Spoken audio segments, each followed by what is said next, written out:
الحمد للہ وکفیٰ وسلام علی عبادہ الذین اصطفیٰ اما بعد رب اشرح لی صدری ویسر لی امری واحلل عقدۃ من لسانی یفقهوا قولی رب زدنی علما اللہم صلی علی سیدنا مولانا محمد وعلی آل سیدنا محمد وبارک وسلم۔ ناظرین اکرام، السلام علیکم ورحمۃ اللہ وبرکاتہ۔ جیسا کہ آپ کو معلوم ہے کہ رمضان مبارک کا مہینہ قریب ہے، اور اس رمضان مبارک میں دو کام اہم ہیں۔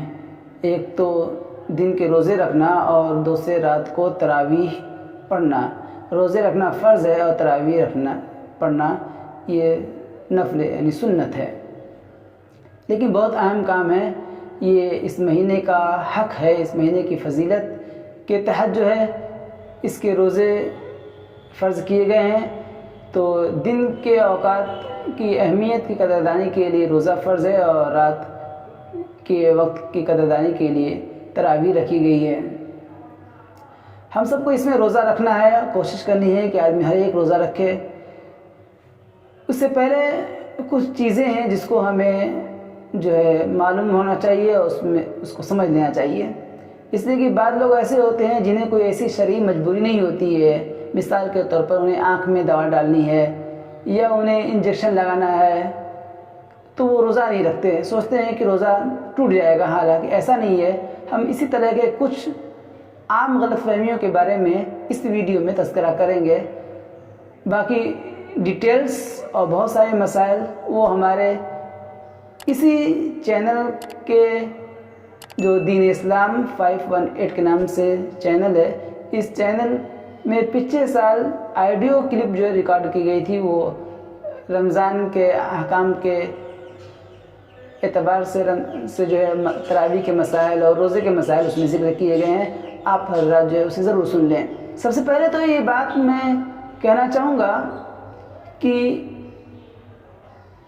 آدمی جسے بھی روزہ رکھنا ہے وہ اپنے گھڑیوں کو جو ہے شہر کے یا اپنے علاقے کی جو معتبر ٹائمنگ ہے اس ٹائمنگ کے اعتبار سے ملائیں، مسجدوں کی گھڑیوں کو بھی، اور اسی کا خیال رکھتے ہوئے آپ سحری کو ختم کریں اور افطار کریں، اس لیے کہ سحری کے ختم میں اور افطار میں جو اعتبار ہے وہ ٹائمنگ کا ہے، یعنی اذان کا نہیں ہے۔ لوگ اذان کا انتظار کرتے ہیں، اس لیے کہ اذان لیٹ بھی ہو سکتی ہے اور پہلے بھی ہو سکتی ہے۔ تو اگر آپ اذان کے اعتبار سے اگر سحری کو روک رہے ہیں یا افطار شروع کر دے رہے ہیں اور اذان پتہ چلا کہ وقت پر نہیں ہوئی ہے، تو آپ کا روزہ خراب ہو جائے گا۔ مثال کے طور پر آپ کی سحری جو ٹائمنگ ہے اذان کی، جو نظام الاوقات مسجد میں رہتا ہے، اس میں وقت فجر لکھا ہوتا ہے یا کہیں صبح صادق لکھا ہوتا ہے یا ختم سحر لکھا رہتا ہے، تینوں ایک ہی چیز ہے۔ تو اس پہ اگر 4:35 پہ سحری کا وقت ختم ہے اور آپ کی گھڑی ایکوریٹ ہے، جیسے آج کل اینڈرائڈ موبائل ہے، اس میں آٹومیٹک ہے، بہت سی ایسی گھڑیاں ہیں جو آٹومیٹک رہتی ہیں، اسے ملانا نہیں پڑتا ہے، تو وہ گھڑیاں عام طور پر صحیح رہتی ہیں۔ اور جو مینول رہتی ہے اس کا کوئی ٹھیک نہیں ہے، اس میں 45 سیکنڈ کا فرق رہتا ہے، کبھی کبھی 1 منٹ کا فرق ہو جاتا ہے۔ اور اذان جو ہے رات ختم ہونے کے بعد یعنی صبح داخل ہونے کے بعد ہوتی ہے، اور افطار کا وقت جو ہے وہ رات میں ہے، صبح میں نہیں ہے۔ لہذا اذان کے وقت اگر کوئی سحری بند کر رہا ہے تو اس کا روزہ نہیں ہوگا، اس کو خیال رکھیے گا۔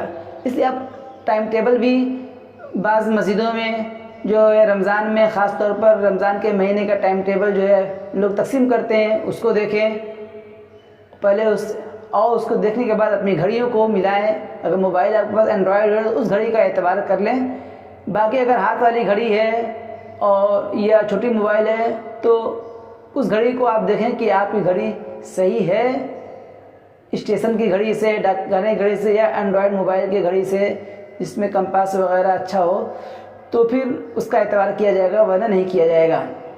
تو آپ اس کو دیکھیں، مؤذن یعنی مائک کے اذان کا انتظار نہ کریں، بلکہ وقت دیکھیں اور وقت سے 5 منٹ پہلے جو ہے آپ کھانا پینا بالکل بند کر دیں سختی کے ساتھ، اس لیے کہ اذان کبھی ایسا ہوتا ہے کہ اذان تو اگر رات میں دیں گے تو اذان نہیں ہوگی، صبح ہی دینا ہے، اور کبھی ایسا بھی ہوتا ہے کہ 1 منٹ نہیں بلکہ 2 3 منٹ لیٹ ہو جاتا ہے کہ مؤذن صاحب کو اٹھنے میں پتہ چلا کھانسنے لگے یا کوئی اور کام کرنے لگے، تلاوت کرتے بند کرتے کرتے 2 منٹ ہو گیا اور پھر وہ اذان دے رہے ہیں، آپ جو ہے اسے سحری کر رہے ہیں، تو آپ کا روزہ نہیں ہوا ہے، اس لیے کہ آپ کا ٹائم ختم ہو چکا ہے۔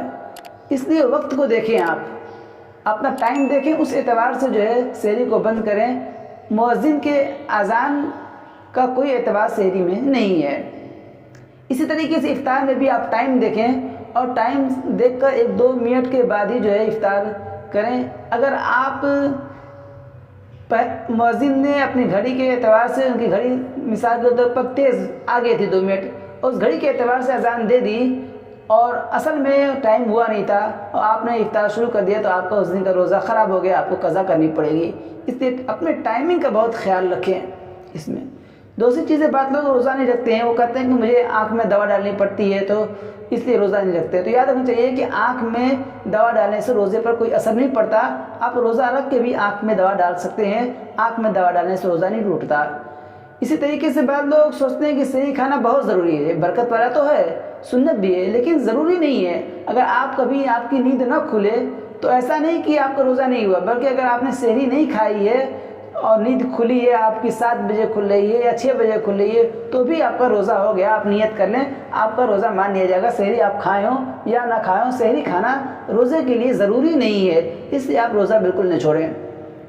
بعض لوگوں کی طبیعت خراب ہو جاتی ہے یا پانی وغیرہ چڑھانا ہوتا ہے، بوتل چڑھانی پڑ جاتی ہے، انجیکشن وغیرہ نکلوانا ہے یا خون نکلوانا ہے، تو یہ نکلوا سکتے ہیں اگر ضرورت پڑے تو، اس سے روزہ ٹوٹتا نہیں۔ یعنی نہ انجیکشن خون بلڈ نکلوانے سے روزہ ٹوٹتا ہے، نہ سوئی انجیکشن لگوانے سے روزہ ٹوٹتا ہے، یا نہ پانی وغیرہ چڑھانے سے، بوتل گلوکوز وغیرہ چڑھانے سے روزہ ٹوٹتا ہے۔ شرط یہ ہے کہ وہ ڈائریکٹ دماغ میں نہ انجیکشن لگایا ہو گیا اور ڈائریکٹ پیٹ میں انجیکشن نہ لگایا گیا ہو، تو پھر نس وغیرہ گوشت وغیرہ میں کہیں بھی لگائیں دماغ اور پیٹ کو چھوڑ کر، تو پھر جو ہے آپ کا روزہ نہیں ٹوٹے گا۔ اسی طریقے سے بعض لوگ، ایک خرابی یہ ہوتی ہے کہ لوگ یہ سوچتے ہیں کہ مجھے الٹی ہو گئی، یعنی قے ہو گئی، وومٹ ہو گئی، تو سوچتے ہیں کہ روزہ ٹوٹ گیا۔ حالانکہ اس بات کو سمجھنا چاہیے کہ الٹی ہونے سے، وومٹ ہونے سے جو ہے روزہ نہیں ٹوٹتا، روزے پہ کوئی اثر نہیں پڑتا ہے۔ مسائل کو لوگوں کو سمجھنے میں دقت ہو جاتی ہے۔ جو کیلنڈروں میں لکھا رہتا ہے وہاں پہ یہ بھی لکھا رہتا ہے کہ جان بوجھ کر قے کرنے سے، یعنی جس کو بولتے ہیں نا ٹھیٹ بھاشا میں بریائی سے انگلی وغیرہ ڈال کے اگر قے کر رہا ہے، الٹی کر رہا ہے، وومٹ کر رہا ہے، تو اس میں یہ ہے کہ اگر منہ بھر کے زیادہ قے ہوا ہے تو روزہ ٹوٹ جائے گا۔ لیکن طبیعت خراب ہونے کی وجہ سے، پیٹ خراب ہونے کی وجہ سے خود سے قے ہو رہی ہے، تو پھر چاہے بالٹی بھر کے بھی ہو تو اس سے روزے پر کوئی فرق نہیں پڑتا۔ یہ کچھ چیزیں تھیں جو میں نے بیان کر دی۔ باقی تفصیل کے لیے آپ کو جو ہے ہمارے اسی پہ آپ پلے لسٹ میں جا کے دیکھیں گے تو رمضان کے مسائل پر، تراویح کے مسائل پر جو ہے تفصیلی کن چیزوں سے روزہ ٹوٹتا ہے اور کن چیزوں سے روزہ نہیں ٹوٹتا، اس پر مستقل جو ہے آپ کو مسائل مل جائیں گے، آپ اس کو ضرور سن لیں۔ السلام علیکم ورحمۃ اللہ وبرکاتہ۔